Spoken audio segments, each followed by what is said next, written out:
महीना कुछ यूं ही नवंबर दिसंबर की रही होगी। आकाश साफ थी, हल्की धूप निकल चुकी थी। हम अपने दोस्तों के साथ कॉलेज परिसर में ही बैठकर धूप का लुत्फ उठा रहे थे। साथ ही हम दोस्तों यहाँ वहाँ की बातें फेंक रहे थे। तभी मेरी ध्यान कॉलेज के मेन गेट के पास जाकर टिकी। हल्की नीली रंग की स्वेटर, पीली सलवार सूट और अपने रेशमी बालों को मोड़कर आगे की तरफ करके कोई आ रही थी। उसके चेहरे पर पड़ती हल्की धूप और उसके लीलार की लाल बिंदी गजब के खिल रही थी। जब वह मेरे नज़दीक आई तो मेरी आंखें खुली की खुली रह गई। अरे यह तो मनीषा है। उसका नाम मेरे मुंह से अचानक निकल गया। मैं मनीषा को कई बार प्रपोज कर चुका था, लेकिन उसका अब तक कोई भी जवाब नहीं मिला था। वह ना तो कभी इनकार की थी और ना कभी हामी भरी थी। बस वह सिर्फ मुस्कुराकर टाल देती थी। यही कारण था कि मेरे दोस्त मुझे हमेशा कहा करते थे कि मनीषा भी तुम्हें प्यार करती है, तभी तो वह तुम्हें इनकार नहीं करती। आज उसे इतनी सजी सवरी देखकर मैंने भी ठान लिया था कि आज उससे जवाब लेकर ही रहूँगा। अब हम लोग क्लास में जा चुके थे, लेकिन जैसे ही ब्रेक में मौका मिला उससे पूछ ही लिया। मनीषा, मैं तुमसे एक बात पूछना चाहता हूँ। पूछो, मनीषा ने कही। मैं अपनी आवाज़ों को दबाते हुए बोल ही रहा था कि उसने मेरी बातों को काटते हुए बोली, ठीक है, आज तुम कुछ नहीं कहोगे, मैं ही कहती हूँ। यह सुनकर मेरी धड़कन तेजी से धड़कने लगा। पूरे शरीर में बिजली सी चौंक गई। पर उसने जो कही, आवाज़ सुनकर मेरी खुशी का ठिकाना नहीं था। आज तो मेरी ज़िंदगी का सबसे हसीन पल था, जिसका इंतज़ार मैं वर्षों से कर रहा था। वह आज सुनने को मिला था। I love you. मनीषा अपनी होठों को मेरे होठों के नज़दीक लाकर बोली। मनीषा मेरे प्यार को कबूल कर चुकी थी और देखते ही देखते कुछ देर में हम दोनों एक दूसरे से गले में लिपट गए। सदियों से बंजर जमीन पर आज पहली बार प्यार की गुलाब खिल रही थी। सभी दिशाएं मोहब्बत की इस रंग में विभोर हो चुकी थी। अब हम कुछ ही दिनों में लैला मजनू की तरह पूरे कॉलेज में फेमस हो चुके थे। हमारे सभी दोस्त मनीषा को भाभी कहकर बुलाने लगे थे।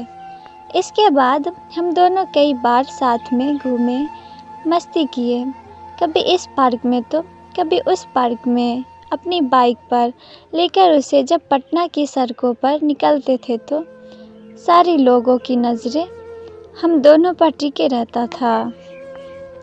लेकिन एक समय ऐसा भी आया जब हमारी कॉलेज ख़त्म होने को आ रही थी। हम दोनों को अलग होने की डर खाई जा रही थी।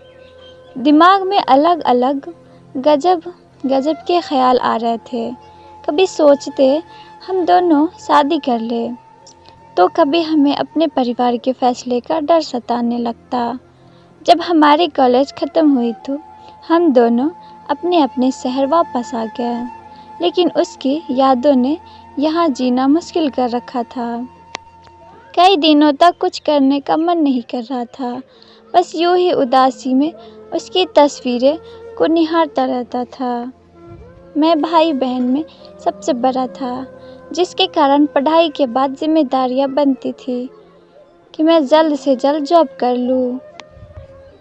मैंने भी अपने फ़र्ज निभाने हेतु सब कुछ कर रहा था। धीरे धीरे मनीषा को भूलने की कोशिश करना शुरू कर दिया। इसी बीच मुझे एक अच्छे कंपनी की जॉब ऑफ़र हुई। इतने दिनों में मनीषा मुझे भूल गई होगी, इस तरह का ख्याल मन में बहुत बार आया। लेकिन मैं यही सोचता था कि जब मैं उसे भूल नहीं पाई तो वह मुझे कैसे भूल गई होगी। दिल तो चाहता था सब कुछ भूलकर उसके पास चले जाऊं, लेकिन जिम्मेदारियां मुझे मजबूती से जकड़ रखा था। मैं आधे मन से जॉब के लिए इंटरव्यू देने चला गया। मुझे इस जॉब में कोई इंटरेस्ट नहीं था, मगर फिर भी उस जॉब के लिए चला गया।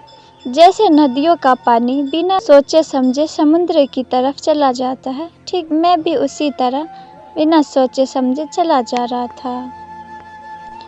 अब मैं इंटरव्यू के लिए ऑफिस पहुंच चुका था। ऑफिस में कई सारे लोग इंटरव्यू के लिए बैठे थे।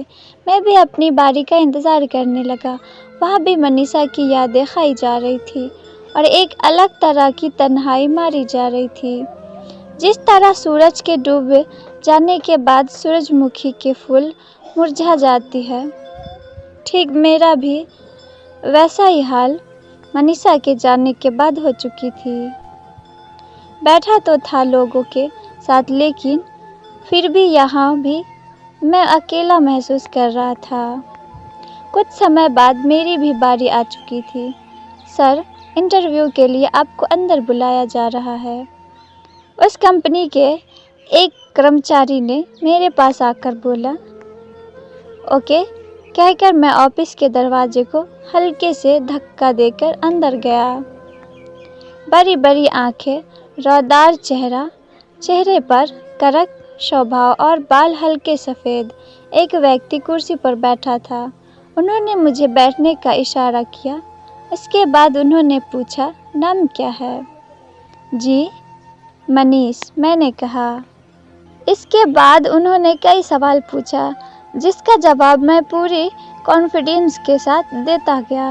उन्होंने कुछ अजीब तरह के सवाल भी पूछे, जैसे तुम्हारे पिताजी क्या करते हैं, तुम कितने भाई बहन हो। इन सवालों के अलावा और भी कई सवाल पूछे, पर मैंने सभी प्रश्न का जवाब बिल्कुल सही देता गया। क्या किसी से प्यार करते हो? उनका यह प्रश्न सुनकर मैं शर्मिंद रह गया। भला जॉब के लिए इस तरह का प्रश्न कौन पूछता है? मैंने इस प्रश्न का जवाब खामोश रहकर ही देना उचित समझा। इस प्रश्न को सुनकर ऐसा लग रहा था यहाँ जॉब इंटरव्यू कम और मैरिज इंटरव्यू ज़्यादा लग रही थी। तुम मुझे बहुत पसंद हो, उन्होंने बोला। अपने दाएं हाथ से रिंग बेल का बटन दबाकर किसी को बुलाया। इन्हें लेकर मैडम के केबिन में जाओ, उन्होंने आदमी को आने के बाद कहा। मैं उस आदमी के साथ दूसरे केबिन की तरफ चला गया। मन मचल रहा था। मैं मन ही मन सोच रहा था, नौकरी मिलेगी या ऐसे ही वापस लौटना पड़ेगा। अगर नौकरी मिल जाएगी तो अच्छी, वरना। मैं जब दूसरे केबिन के अंदर गया तभी मुझे आवाज़ सुनाई पड़ी, साहब बोलो कितना सैलरी लोगे? जब मैं कुर्सी पर बैठा देखा तो मेरी आंखें खुली की खुली रह गई। पूरे शरीर में बिजली सी दौड़ गई। चेहरे पर हल्की सी मुस्कान लिए कुर्सी पर मनीषा बैठी थी। मैं तो मनीषा को देखकर हक्का बक्का सा देखता रह गया। तभी वह मुझे बोली, क्यों साहब चौंक गए? मैंने कहा, मनीषा तुम्हें क्या लगता है हम तुम्हें भूल गए? मैं भी तुम्हें उतना ही मिस करती थी जितना कि तुम करते थे, मनीषा ने कही। फिर हम दोनों ने एक दूसरे को गले लगा लिया। कुछ पल तक तो कहीं हम एक अलग सी दुनिया में खो गए। ऐसा लग रहा था किसी दिवालिया हुए इंसान को उसका पूरा संपत्ति फिर से वापस मिल गई हो।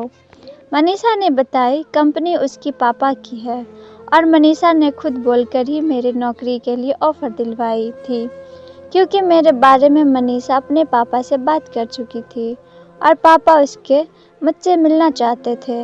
अब तो हम दोनों मिल चुके थे। उसके बाद हम दोनों की शादी हमारे परिवार की रजामंदी से कर दिया गया। जन्मों जन्म तक साथ निभाने की वचन देकर आज हम दोनों साथ हैं। मैं बहुत खुश हूँ कि मुझे मेरा पहला प्यार मिल गया और भगवान से प्रार्थना करता हूँ मुझे अगले जन्म में भी इतना ही प्यार करने वाली मनीषा ही मिले। ना चाहत है मुझे इन सितारों की, ना चाहत है इन बहारों की, तू हमेशा मेरे साथ रहे, यही चाहत है तेरे दीवानों की। तो दोस्तों, ये कहानी आपको कैसी लगी हमें कमेंट करके ज़रूर बताएं और ऐसे ही कहानी रोज़ सुनने के लिए हमारे चैनल को सब्सक्राइब कर लें।